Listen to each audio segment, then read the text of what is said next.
66 AD میں یہودیوں نے دی گریٹ رومن امپائر کے خلاف بغاوت کی، جسے دی گریٹ ریولٹ کہتے ہیں۔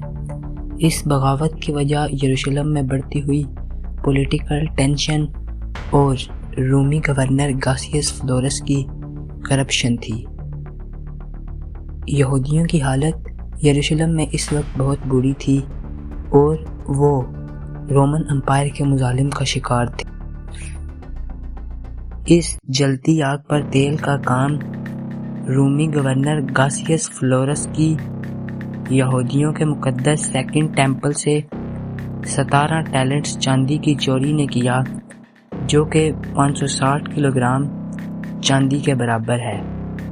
اس پر یہودیوں نے پروٹیسٹ شروع کر دیا، لیکن فلورس نے ہزاروں یہودیوں کو قتل کر ان کے گھروں کے دروازوں پر لٹکا دیا۔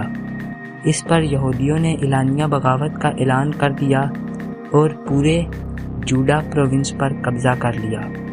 فلورس تاریخ کے صفحات پر گم ہو گیا۔ اس بغاوت کے بعد سیریا کا رومی گورنر گائیس سیسٹیس گیلس رومن آرمی کی ایک لیجن اور 3000 ایگزلری فورسز کے ساتھ یروشلم کی طرف روانہ ہوا۔ سرپرائزنگلی وہ یروشلم تک پہنچنے میں کامیاب ہو گیا، مگر کچھ ہی عرصے میں نامعلوم وجہ سے وہ محاصرہ چھوڑ کر پیچھے ہٹ گیا۔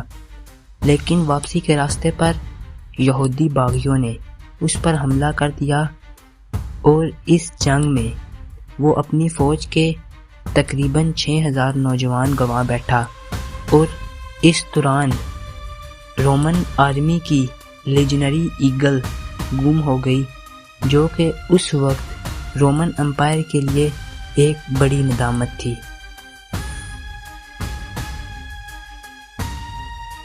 اس شکست کے بعد رومن ایمپرر نیرو نے اپنے جنرل ویسپیشین کی قیادت میں 60,000 کا لشکر یہودیہ پروونس جوڈا پروونس کی طرف بھیجا، جس میں 3 لیجنز اور کئی ایگزلری یونٹ شامل تھی۔ ویسپیشین نے سسٹمیٹکلی ایک ٹاؤن سے دوسرے ٹاؤن جا کر یہودیہ صوبے میں بغاوت کو دبایا اور صوبے کو اپنے کنٹرول میں لیا۔ 69 AD میں وہ یروشلم جا پہنچا، لیکن اس دوران ویسپیشین رومن ایمپرر بن گیا اور اس کے بعد اس کے بیٹے ٹائٹس نے رومن آرمی کی کمانڈ سنبھالی۔ 70 AD میں 70,000 کی فوج کے ساتھ ٹائٹس نے یروشلم کا محاصرہ کر لیا، اور 5 مہینے کے محاصرے کے بعد ٹائٹس کی فوج یروشلم میں داخل ہو گئی، اور اس بار رومن آرمی نے ریبیلیس جیوز کو بالکل تباہ کر دیا۔ ٹائٹس کی فوج نے گھر گھر جا کر یہودیوں کو قتل کیا اور یہودیوں کا بنایا ہوا سیکنڈ ٹیمپل تباہ کر دیا، جس سے یروشلم میں موجود یہودیوں کا پولیٹیکل فریڈم اور ریلیجیس سورینٹی جاتی رہی۔